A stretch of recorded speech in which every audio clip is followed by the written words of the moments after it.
Fatima l'optimisme hein. waaw dama am yaakaar rek. Tu es optimiste et c'est bien. On espère que ça se passera comme ça.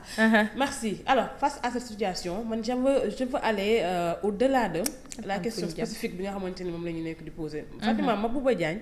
Il a été nommé ministre de l'Agriculture, de la souveraineté alimentaire et de l'élevage du Sénégal depuis avril 2024. Avec comme objectif général bi nga xamante ni moom la ñu xaar ci moom mooy que ni mu transformer profondément le secteur agricole sénégalais. C'est ce qu'on attend de Mabouba Diagne bu defee mandat am ba jeex parce que également c'est un ministre qui a été nommé donc c'est par décret à tout moment mun nañ ko changer. Mais de cet objectif général dafay découler wu des objectifs spécifiques yi nga xamante ne tey moom la ñuy xaar ci gouvernance am. moom mooy que ni comment moderniser le secteur de l'agriculture, comment également avoir une meilleure gouvernance par rapport ak li nga xamante ne ni moom lañ nekkoon di am démb ak barki démb parce que loolu lañ nekk di jaay sénégalais yi. Comment également avoir cette intégration entre élevage et agriculture parce que ñaari secteurs yoo xamante ni bokkul et dañu doon gis que ni sax à chaque fois dañ ko doon détaché mais ñoom mu nekk ci li nga xamante ni tey moom moo nekk ndoddam, mais aussi avec une mécanisation accrue et le renforcement de la souveraineté alimentaire.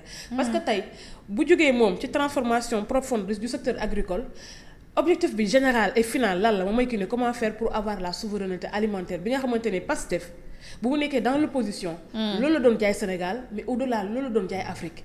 Parce que on ne peut pas du tout comprendre le Sénégal wala l'Afrique ak immensité bi nga xamante nañ ko am ci ay terres. ak richesse bi nga xamante ni moom la ñu am. am nañu naaj bi am nañu en tout cas taw bi entre autres tey mënuñu fexe ba ñun li nga xamante ni moom la ñuy dundee ñu koy produire fii mais di def li nga xamante ni tey moom moo nekk l'importation et loolu dafa nekk Ousmane Sonko li nga xamante ni daf ko yàgg a théoriser. Alors dans ce avec ce gouvernement surtout aussi avec ce ministère on attendait beaucoup à ce que tey même bu fekkee ne sax atteindre ñu l'objectif bi à 100% waaye ñu jëm ci mais gis que ni avec le ministre Mabouba Diagne précisément et particulièrement moom il confond ce que l'on appelle la gouvernance et le propagande. C'est ça au fait. C'est un ministre propagandiste populiste à l'image de son premier ministre. Mabouba Diagne dafa ñëw il a pensé que ni gouverner wala en tout cas diriger ce secteur c'est également être présent dans les réseaux sociaux. C'est parler trop. C'est également montrer toute cette théorie bi nga xamante ne nii xaw ma fan la ko jàngee indi ko et malheureusement la réalité lui a montré que ni non c'était pas du tout ça. On attendait de toi à ce que tu sois beaucoup plus technique. Parce que aujourd'hui on ne peut pas du tout comprendre des mesures yi nga xamante ne jël na comme la suspension puis la reprise des exportations d'arachide yi nga xamante ne nii tey def na ko ci par rapport ak campagne bi nga xamante ne ci la ñu nekk mais c'est un aveu d'échec de la campagne de commercialisation bi nga xamante ne ñu ko nekk di dund.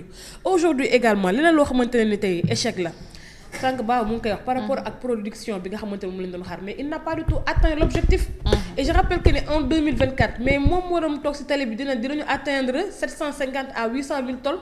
Au mois où l'année précédente gouvernement bi fi jógee woon defoon nañ 1 500 000 tonnes.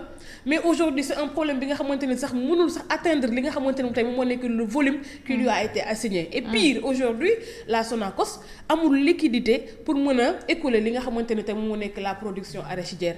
À qui la faute? Mais c'est lui et son gouvernement parce que aussi comme je dis le gouvernement est une chaîne. Alors moom aujourd'hui à travers son secteur il a montré ses limites et son incapacité mënul loolu mooy dëgg Mabouba Diagne mënul. C'est ça au fait, c'est cru, c'est amer, mais il faudrait également à un moment donné qu'on se regarde les yeux dans les yeux pour se dire la vérité.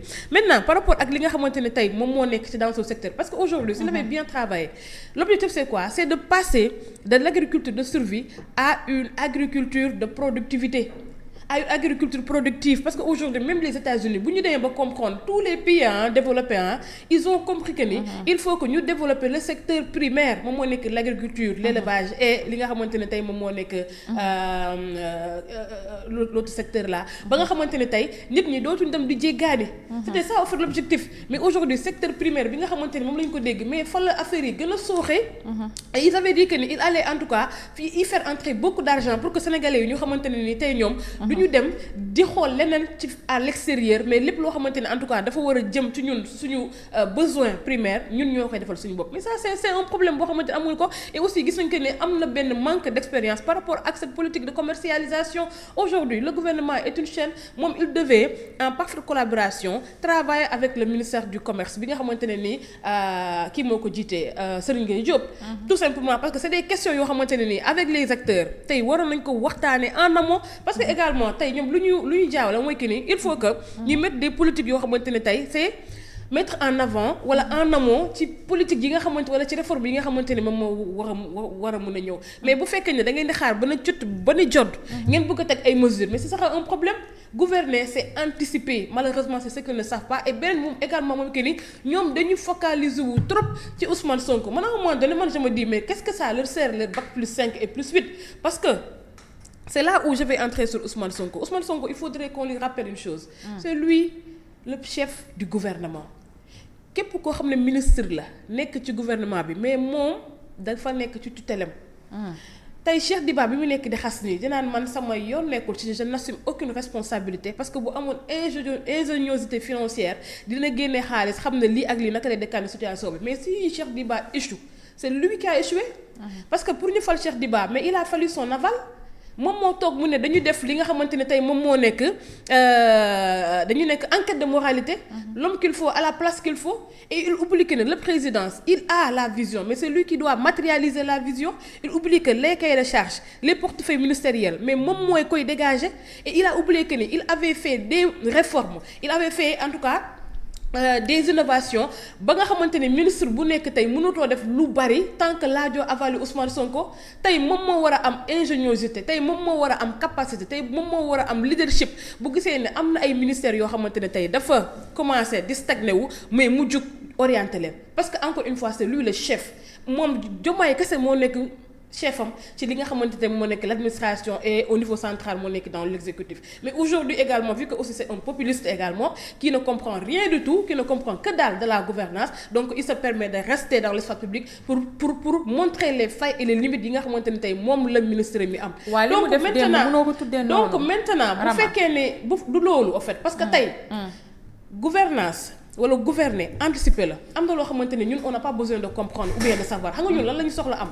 mooy résultat ñun lan la ñu soxla am moom mooy que ne tey fan ngeen ñu jëmale moom mooy que ne tey ñun ñuy gis du palpable et du factuel am na yoo xamante ne nii. C'est à l'interne que yéen ngeen koy travailler seen biir. Ousmane Sonko s'il voit que ne Mabouba Diagne il a des limites mais en tant que chef du gouvernement mais ils ont le conseil du ministre et au-delà ils ont d'autres cadres yoo xamante ne war nañ mën toog ñu waxtaanee ko. mais moom war na mën di décanter situation yu nekk ci dans certains ministères te man du ma xam ne Baba moom moo nekk ku cuune ki wala kay moom moo nekk ku cuune parce que après tout moom moo nekk le chef du gouvernement. mais dañuy gis aussi des ministres yi nga xamante ne tellement incapables et irresponsables man Diomaye bi tey bu ma faloon. du doon sur la base de clientélisme politique. nekkul sur la base de récompense politique. parce que Diomaye daf ma gis man ma am samay diplôme. ñu def enquête de moralité ñu gis que ne xam nga mi kat intellectuellement elle est apte à diriger mais Sonko doo ma yàpp au nom de quoi. parce que man ak yow lu ñu sekk mooy que ne tu es le chef du gouvernement mais à un moment donné il faut prendre ses responsabilités et prendre ses responsabilités mooy que ne man tey mënoo maa jiite la pare di ma fakastal. mais on me laisse diriger parce que après tout loolu la ministère bi man la ñu ko jox. parce que man maa am compétence man maa am diplôme parce que man fakastal moom mooy ki ne comme lu mu def démb loolu laa ko jàppee parce que tey da nga jël gars yi au fait mettre leen devant l'espace public parce que boo nee Cheikh Diba il a fallu que man je tape sur la table pour que nga ne di nga génne 50 milliards pour que ñu def ko ci production bi su ma gis nga su ma génnul woon du am ça veut dire da ngay wan que ne yow cuune nga mënoo. c'est ça mooy que nit ki da nga koy nekk ak moom te nawloo woo ko c'est tout simplement ça. mais est-ce que tamit yaa ngi fàttaliku ni moom nekkoon na ordonnateur des dépenses ci ministère des finances. qu'importe ça l'état c'est la continuité. loolu yëpp aujourd'hui loolu moom décision boobu noonu primature la lépp dama mel ni rek Cheikh Diba dañ ko dénk kees gi mais lu ci war a dugg ak lu ci war a génn primature lay jógee. aujourd'hui moom il s'était donné cette prérogative là. deux institutions. dafa am deux institutions. non prérogative yooyu moom moo ko joxoon boppam. c'est-à-dire waaw. loolu dindiwuñ ko am femme connaissance. dafa am deux institutions. Il y a les institutions politiques il y a les institutions judiciaires institution politique yi nga xam ne moo nekk ci réew mi ci Ousmane Sonko la parce que moo nekk le chef du gouvernement ak lépp loo mënti wax Ousmane Sonko est le chef de Cheikh Diba